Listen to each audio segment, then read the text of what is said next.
ururka midowga Afrika ayaa go'aan adag ka gaaray dacwadda muranka badda ee ka dhanka ah dalka Kenya kaasoo Soomaaliya ay u gudbisay maxkamadda caalamiga ah ee cadaaladda.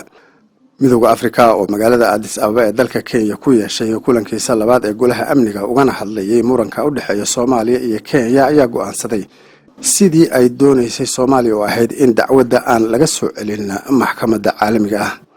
kulanka ayaa waxaa la go'aamiyay in kiiska dhageysigiisa iyo go'aanka gaaristiisaba loo daayo maxkamadda suuragalna aysan ahayn in xilligan dib loo soo celiyo. go'aanka midowga Afrika ayaa wajigabaxa ku noqday Kenya oo aad ugu ololeysay kiiska in laga soo celiyo maxkamadda gaarnay uga wada hadlaan labada dawladeed ee Soomaaliya iyo Kenya.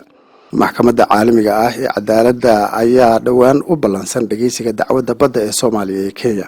go'aanka ayaa meesha ka saaraya gabi ahaanba qorshihii Kenya ay ku doonaysay in midowga Afrika uu soo farageliyo khilaafka dhinaca badda ee kala dhaxeeya Soomaaliya.